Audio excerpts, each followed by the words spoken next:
Nesta caixa tem um laptop novinho em folha e não é qualquer um. Dá pra dizer com certeza que é um equipamento realmente top de linha. Ele não é só bonito, fininho e potente, mas também tem uma das telas diodo emissor de luz orgânico de 120 Hz mais bonitas que eu já vi.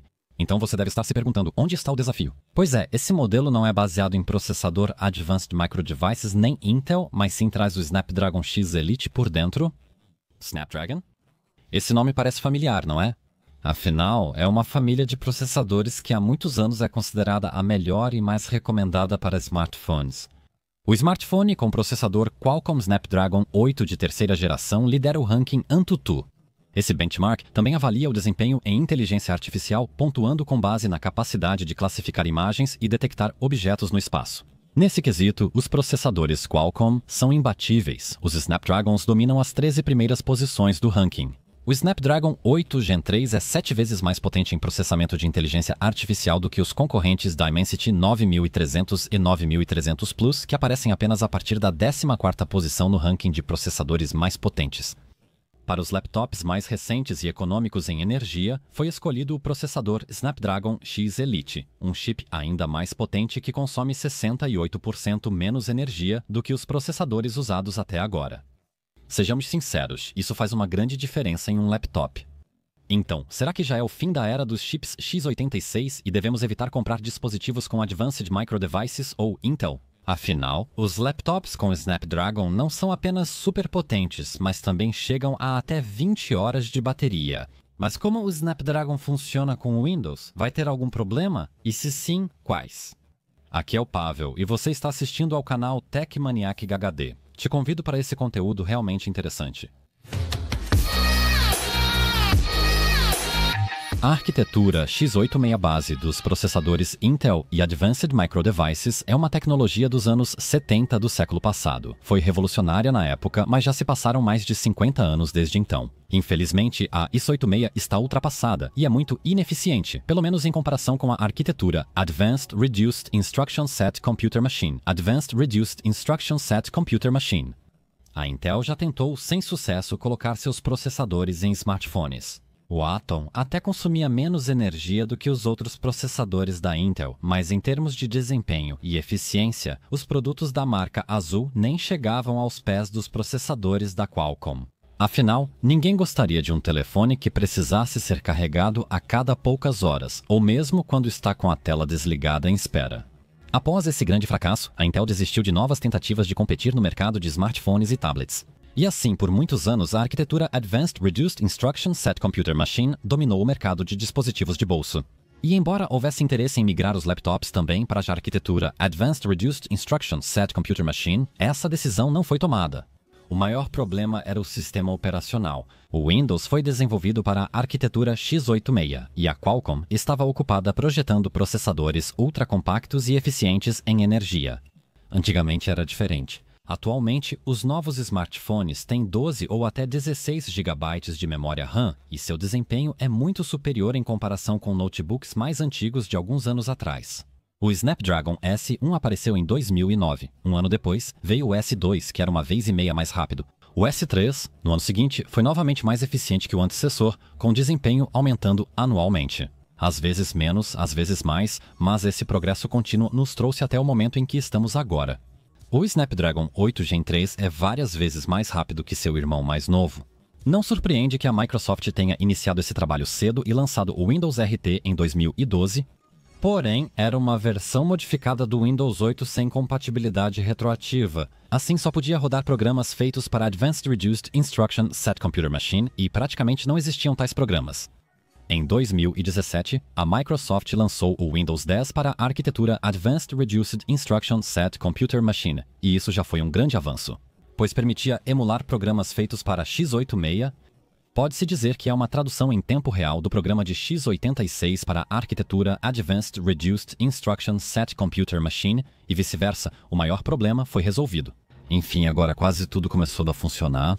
Porém, a emulação implica em muitos cálculos extras para o processador e há quase 8 anos o conforto de trabalhar em um dispositivo assim estava bem distante do ideal.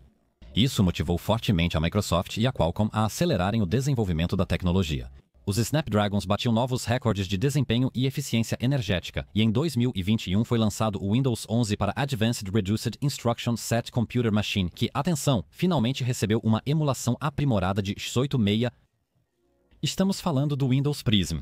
Otimizado para novos processadores, ele oferece desempenho muito superior às tecnologias de emulação anteriores. Embora o Prism já permita rodar a maioria dos aplicativos x86, a emulação ainda é emulação, e isso ainda implica em alguma perda de desempenho. É por isso que os novos laptops têm o Snapdragon X Elite, até 2 vezes mais potente que o topo de linha Snapdragon 8 Gen 3 para dispositivos móveis. De onde eu consegui esse computador afinal? A loja Computronic me pediu para verificar como um laptop com processador Qualcomm Snapdragon se sai no uso diário e, para os testes, me deixaram escolher qualquer dispositivo disponível no site deles. Claro que vou ter que devolver o aparelho, mas a ideia é que eu e vocês aprendamos algo novo, então deixa o like e agradecemos a Computronic por essa oportunidade. Então entrei na categoria de todos os laptops. Da longa lista, escolhi aqueles com processador Snapdragon e, já que posso escolher o que quiser, organizei a lista por preço. Vejo aqui uns modelos bem diferentes por 11 mil, por 9 mil, mas na verdade, pensando bem, talvez seja melhor conferir algum desses mais baratos. Ok, o mais barato é o Tablet Surface Pro, mas por R$100 a mais temos o VivoBook S15 com tela diodo emissor de luz orgânico de 15,6 polegadas. E o que eu gosto é que ele tem um teclado numérico separado. Nossa, eu estava ansioso por esse laptop. Ouvi muito sobre esses modelos, mas finalmente tenho a chance de testar o Snapdragon com Windows na prática. E aqui está, a versão prateada. Dentro, um pouco de papelada, um carregador compacto de 90 watts com USB-C. Na tampa, há um adesivo escrito Seu primeiro Asus Copilot Plus PC e começa uma nova era de inteligência artificial. Ah, dá pra ver que os marqueteiros colocam as mãos em tudo, mas esse adesivo revela que o computador atende aos requisitos de inteligência artificial introduzidos em junho de 2024.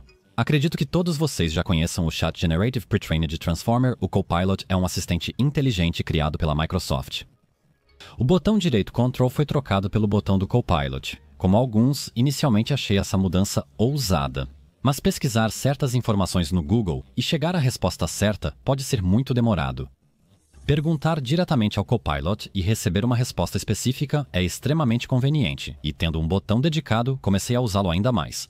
É simplesmente legal ter um assistente que tem resposta para tudo, só não se esqueçam de que a inteligência artificial ainda está sujeita a várias alucinações estranhas e devemos verificar a precisão das informações. Para solicitar o selo Copilot Plus PC, é preciso cumprir alguns requisitos, mas o mais importante deles é o processador. Ele precisa ter uma unidade de processamento neural integrada, ou unidade de processamento neural para abreviar. Além disso, ela precisa ter um desempenho de pelo menos 40 trilhões de operações por segundo.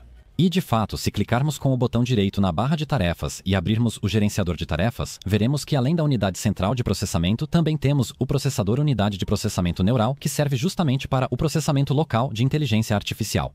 Na versão atual do Windows, ele pode reconhecer imagens, vozes ou realizar traduções em tempo real de forma mais eficiente que as unidades de processamento normais. E já que estamos aqui, vamos falar sobre o resto das especificações. Vocês já sabem muito bem que aqui temos o Snapdragon X Elite, mas nem todo mundo percebe que existem 4 versões desse processador. Todas têm 12 núcleos, mas diferem na frequência de clock e no poder de processamento da placa gráfica. Neste modelo está a versão 7800, ou seja, a mais econômica. A renderização gráfica é feita pelo chip Adreno, com potência de 3,8 teraflops. O VivoBook S15 está disponível com 16 ou 32 GB de memória RAM. A Computronic enviou a versão mais cara, mas isso não muda nada pra gente. Também incluíram um armazenamento Micron de 1 TB, 2.400... Não é um disco de alto desempenho, mas 4.800 MB por segundo de leitura e 3.300 de gravação são mais do que suficientes para tudo que a gente precisa. E tudo isso está acomodado em um gabinete prateado que tem uma aparência bem elegante. No lado direito, há LEDs indicadores e 2 portas USB-A de 5 GB.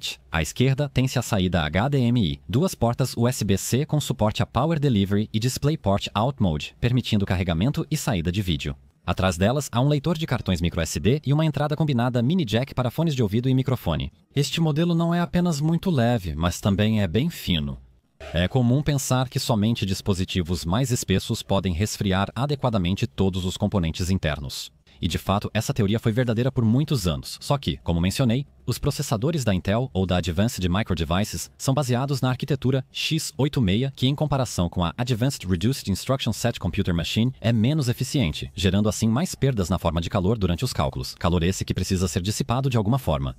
Aqui vemos que, durante um uso comum no navegador, a temperatura do processador fica em torno de 35 graus Celsius, mesmo com as ventoinhas completamente desligadas. O SSD NVMe está com 27 graus Celsius e, exceto onde tocamos com os pulsos, o aparelho está bem frio em qualquer parte da carcaça. Durante os jogos com a bateria, a situação é similar. Sim, os ventiladores finalmente começam a girar, mas tão discretamente que, a 30 centímetros de distância, você não ouve nada. Ao encostar a parte traseira do aparelho no ouvido, é possível ouvir algo e sentir um sopro quente, mas o que se vê? Menos de 61 graus, simplesmente incrível. Mas, por favor, reparem que o chip gráfico pode até estar totalmente sobrecarregado, mas 4 dos 12 núcleos do processador permanecem inativos. Não que eles sejam realmente necessários para o jogo agora, mas isso com certeza influencia na quantidade tão baixa de calor gerado. Só depois de conectar uma fonte de alimentação externa é que todos os 12 núcleos Orion ganham vida, fazendo com que os ventiladores finalmente funcionem em um nível audível. De forma alguma vou dizer que fica barulhento, mas finalmente conseguimos ouvir que eles estão ali por algum motivo. Com os ventiladores funcionando, a temperatura se estabilizou em torno de 70 graus e a parte superior do teclado começou a ficar levemente mais quente. Embora eu deva observar que o modo padrão do ventilador estava ativado. Se quisermos, podemos configurá-lo no modo de desempenho ou na velocidade máxima. Ou, se preferirmos silêncio mesmo durante os jogos, podemos ativar o modo sussurro. Estou começando a entender de onde vem toda essa empolgação com os processadores da marca Qualcomm. O aparelho é fininho, levinho e mesmo se sobrecarregarmos o processador e a placa gráfica, ele ainda mantém um funcionamento incrivelmente silencioso. Em outras palavras, comparado a equivalentes igualmente finos da Advanced Micro Devices ou Intel, este é mais silencioso. Pelo menos não no modo padrão do ventilador, e posso garantir desde já que isso será suficiente para a maioria de vocês. Se você é arquiteto ou animador, embora possa trabalhar nos seus projetos aqui, provavelmente não vai renderizá-los neste aparelho. Para isso, estações de trabalho específicas são construídas. Vemos aqui a renderização de uma cena no Cinebench com os ventiladores no modo sussurro. A temperatura do processador é de 64 graus Celsius, mas o clock nos 12 núcleos está limitado a 2,2 GHz. O modo padrão já é audível, mas ainda confortável. O clock aumenta em meio GHz. A temperatura está em 75 graus, mas vamos para a próxima parte. Bem, o modo de desempenho adiciona mais 300 MHz. A temperatura é quase a mesma, mas os ventiladores já estão soprando bem mais forte. Por outro lado, na minha opinião, definir a velocidade máxima já não faz muito sentido. Agora dá para ouvir o notebook até do outro cômodo. A temperatura está em 86 graus, mas como vocês podem ver no gráfico, os clocks só sobem para 3,3 GHz em alguns momentos. Eles caem pela primeira vez, depois pela segunda, e quando o processador esfria, eles sobem de novo e esse ciclo se repete. Quanto à qualidade de construção do Asus testado, realmente não dá para falar nada de ruim. Embora seja praticamente a construção mais barata com o Snapdragon a bordo, isso não significa que seja um laptop fraco, básico ou de plástico. A maior parte do corpo é feita de metal, nada aqui entorta, nada arranja ou faz barulho. A tela se abre de forma majestosa, ou seja, com um só dedo até atingir 180 graus de inclinação. Até dá vergonha de só agora falar da tela, porque esse diodo emissor de luz orgânico grande, brilhante, de 120 Hz e resolução de 2880 por 1620 pixels vai impressionar qualquer um. Por enquanto, você vai ter que acreditar na minha palavra, mas se você pegar esse ou um notebook parecido nas mãos, vá até as configurações da tela e ative o protocolo High Dynamic Range. Em seguida, abra no YouTube qualquer vídeo gravado em High Dynamic Range, lembre-se de mudar a 4K, aperte F e aproveite as sensações que não dá para descrever em palavras e, bem, nem mostrar por este vídeo gravado aqui. A única coisa que posso fazer é, em uma tomada, mostrar para você como o diodo emissor de luz orgânico deste laptop se compara a um painel in-plane switching profissional de 32 polegadas 4K. No diodo emissor de luz orgânico, o preto é perfeito e as cores são vívidas como na realidade. Assistir filmes em High Dynamic Range neste laptop é um verdadeiro deleite visual. O brilho do painel está ajustado para a metade agora. OLEDs têm muitas qualidades, mas sua fraqueza é que, ao exibir objetos claros por muito tempo, podem sofrer o chamado burn-in. Porém, há mecanismos comprovados que retardam bastante esse processo. Neste laptop, a função Pixel Shift está sempre ativada. Por padrão, também estão ativados o refresh de pixels e o efeito de transparência da barra de tarefas. Além disso, o brilho é ajustado automaticamente de acordo com o ambiente. O Windows Hello também oferece detecção de presença no dispositivo. Se nos afastarmos ou virarmos de costas para a tela, ela será desligada e o sistema será bloqueado. Se alguém estranho tentar desbloquear o computador, o sistema pedirá que ele digite a senha. Por outro lado, se nós voltarmos para o laptop, o Windows reconhecerá nosso rosto e desbloqueará nossa conta. O processo pode não ser super rápido, mas ainda assim é mais rápido do que digitar a senha manualmente ou até mesmo o número de identificação pessoal. Mas isso não é tudo. Este laptop também detecta se estamos olhando para a tela. Se você está sentado em frente a ele, mas seu olhar está direcionado para outro lugar, como em uma conversa ou olhando para uma televisão, a tela reduz o brilho. Ao olharmos para ele, a tela fica mais clara instantaneamente. Isso não só reduz o consumo de energia e aumenta o tempo de uso, mas, principalmente, visa prolongar a vida útil do painel diodo emissor de luz orgânico. É uma pena que essa tela não seja sensível ao toque e tenha muitos reflexos, mas eu diria que esses são os únicos defeitos. Em termos de preço, não é um computador do segmento premium, mas em muitos aspectos parece ser. O touchpad é enorme, responsivo e preciso, embora a posição dele possa não agradar a todos. Deslizando o dedo pela borda esquerda, ajustamos o volume. A borda direita é responsável pelo brilho. A parte superior controla as mídias, mas também move o cursor em textos como para corrigir erros de digitação. O teclado é agradável, confortável e até tem retroiluminação, embora eu não a chamasse de alta qualidade, mas, bem, melhor isso do que nada. A câmera para videochamadas tem resolução de 1080p e a qualidade atende plenamente às expectativas. O fabricante também pensou em permitir que você cubra fisicamente a lente da câmera. Em um dispositivo tão fino, eu nem esperaria alto-falantes de boa qualidade, mas já tive um smartphone cujo ajuste de áudio foi feito pela Harman Kardon e ele soava fantasticamente. Para sua categoria, tamanho e peso, o laptop surpreende, mas não se compara a alto-falantes externos. Até agora tudo está ótimo, mas agora é hora de falar sobre o lado negativo, ou seja, os problemas relacionados à arquitetura Advanced Reduced Instruction Set Computer Machine. Nos Snapdragons, muitos programas de diversos tamanhos já funcionam nativamente. Microsoft 365 é o básico, mas também Visual Audio, Adobe, Photoshop, Express ou Lightroom. Até mesmo DaVinci Resolve ou Blender também não exigem emulação. Além disso, há navegadores como Chrome, Firefox, Edge, Brave, Vivaldi ou Opera, além de uma dúzia dos maiores aplicativos de streaming de vídeo. Se você usa algum programa específico, confira o site do Windows on ARM. O link está na descrição. Lá você pode conferir aplicativos e até alguns jogos. Aqui eles dizem que Age of Empires 2 não funciona, mas eu tenho a edição definitiva e ela roda sem problemas. Portanto, não tratem esse site como uma verdade absoluta, mas como uma dica do que é suportado nativamente e do que pode precisar de emulação, ou seja, da tradução da arquitetura x86.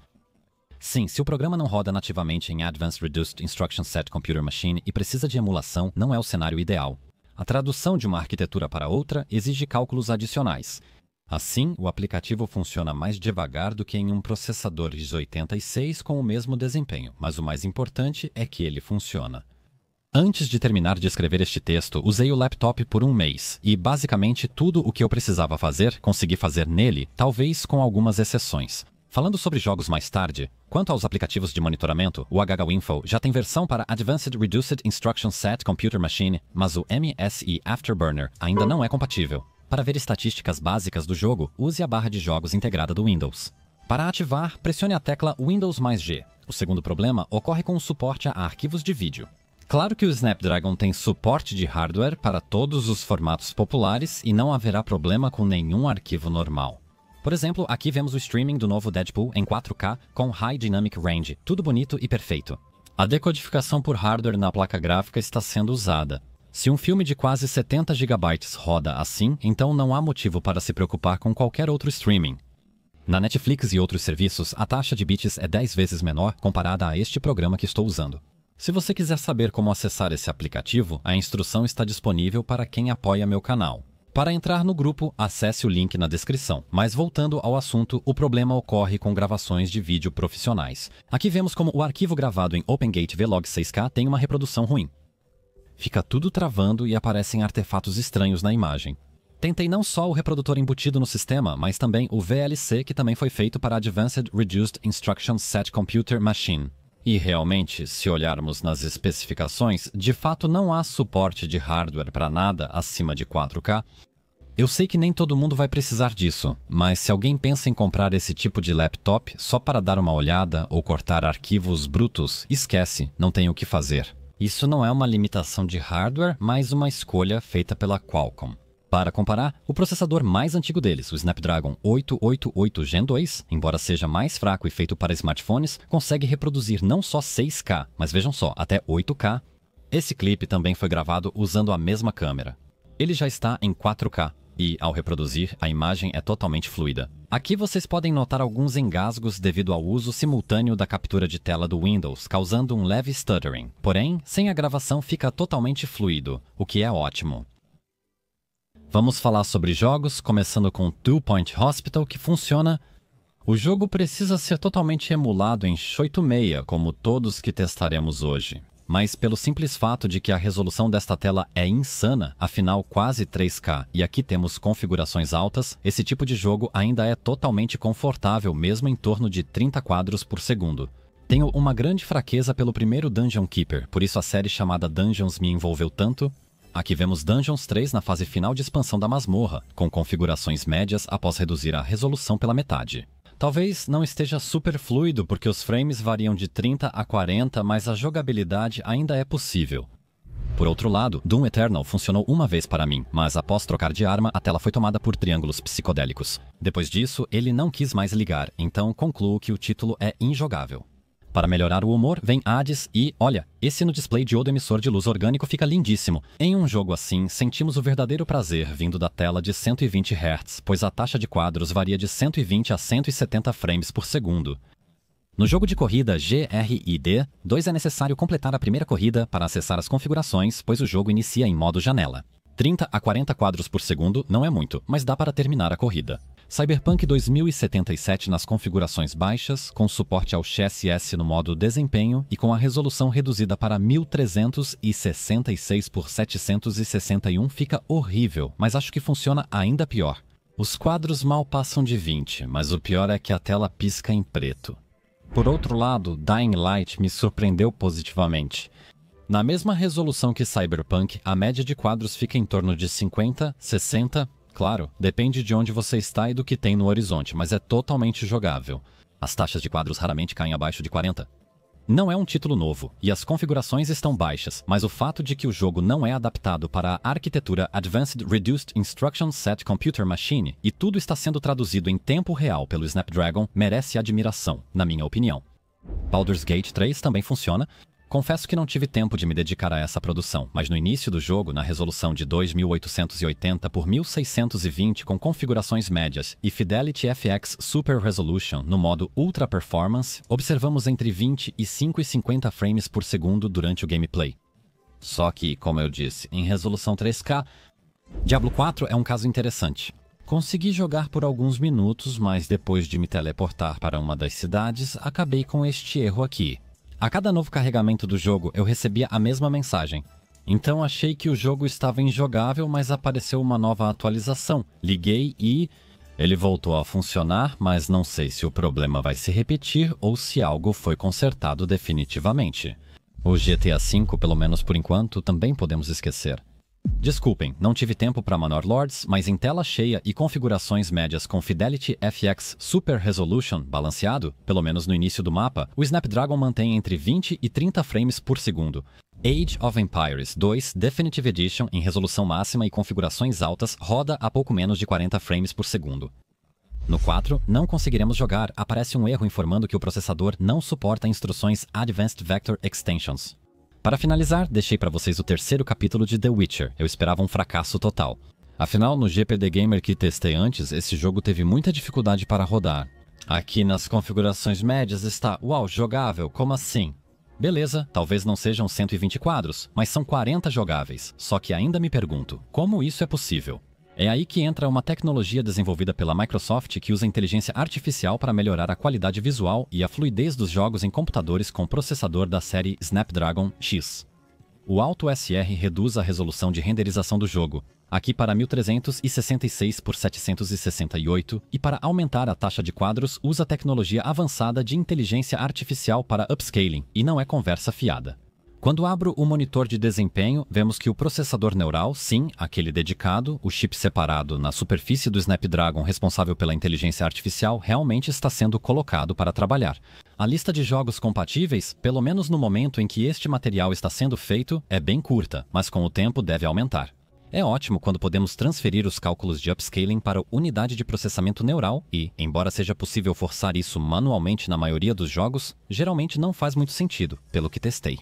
No entanto, essa tecnologia merece um vídeo separado, então se você quiser saber mais, deixe um comentário. Como vocês podem ver, ao comprar um laptop desses, não devemos esperar jogar nele. Jogos que a gente espera que poderiam rodar, como Age of Empires 4, às vezes nem chegam a abrir. Outros travam, e jogos que nem esperamos que funcionem acabam rodando melhor do que poderíamos imaginar. A principal vantagem dos dispositivos com Snapdragon é a duração da bateria. Segundo os testes, o Dell com Snapdragon durou 23 horas 11 minutos, mas é mais caro, mais pesado e tem tela menor do que o modelo testado. O VivoBook S15 possui uma 70 BA.